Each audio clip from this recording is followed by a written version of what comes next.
Lanjut 4 bulan ketiga. Oke. Oke guys, jadi kali ini aku ambil. Sebenarnya kita lagi mau buat slime ya. Kita butuh pewarna buat slime. Nih. Kamu ambil pewarna lagi dong. Pewarna hijau. Di situ. Ini aku ambil pewarnanya ini. Kalian harus ambil ini ya. Kalian ambil ini. Nih, aku mau bikin ini. Ini api buat masak. Aku buat slime jelly. Oh iya, buat slime. Jadi ini kita butuh pewarna 3. Ya, jangan lupa pewarna. Kasih. Nah, ini lem yang bentuknya segitiga ya. Terus ada kayu. Ini terus kasih apa namanya? Yang buat slime dulu yang apa angin pakai. Ayo. Oh ya, aktivator. Nah, kita bikin aktivatornya. Ada tuh ngomongnya. Tinggalnya. Kita buat kasih pinggul. Aduh. Kasih lagi. Mau banget. Kamu mau kasih. Ini aku mau masuk. Oh, ini aku mau pakai dulu. Oh, ada. Lihat aku punya. Oh. Nanti kita. Kita aku pakai.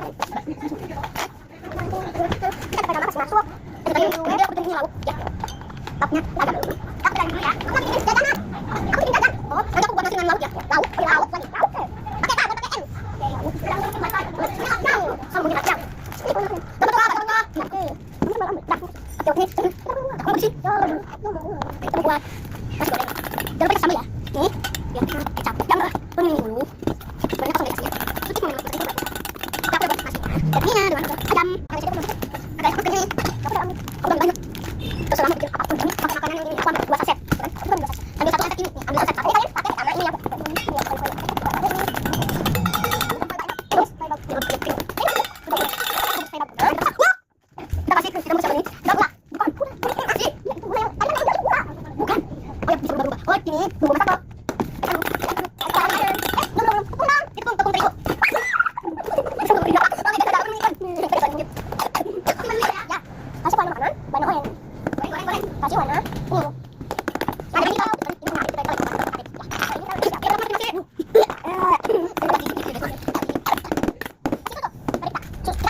Ini campur-campur tadi kita mau kasih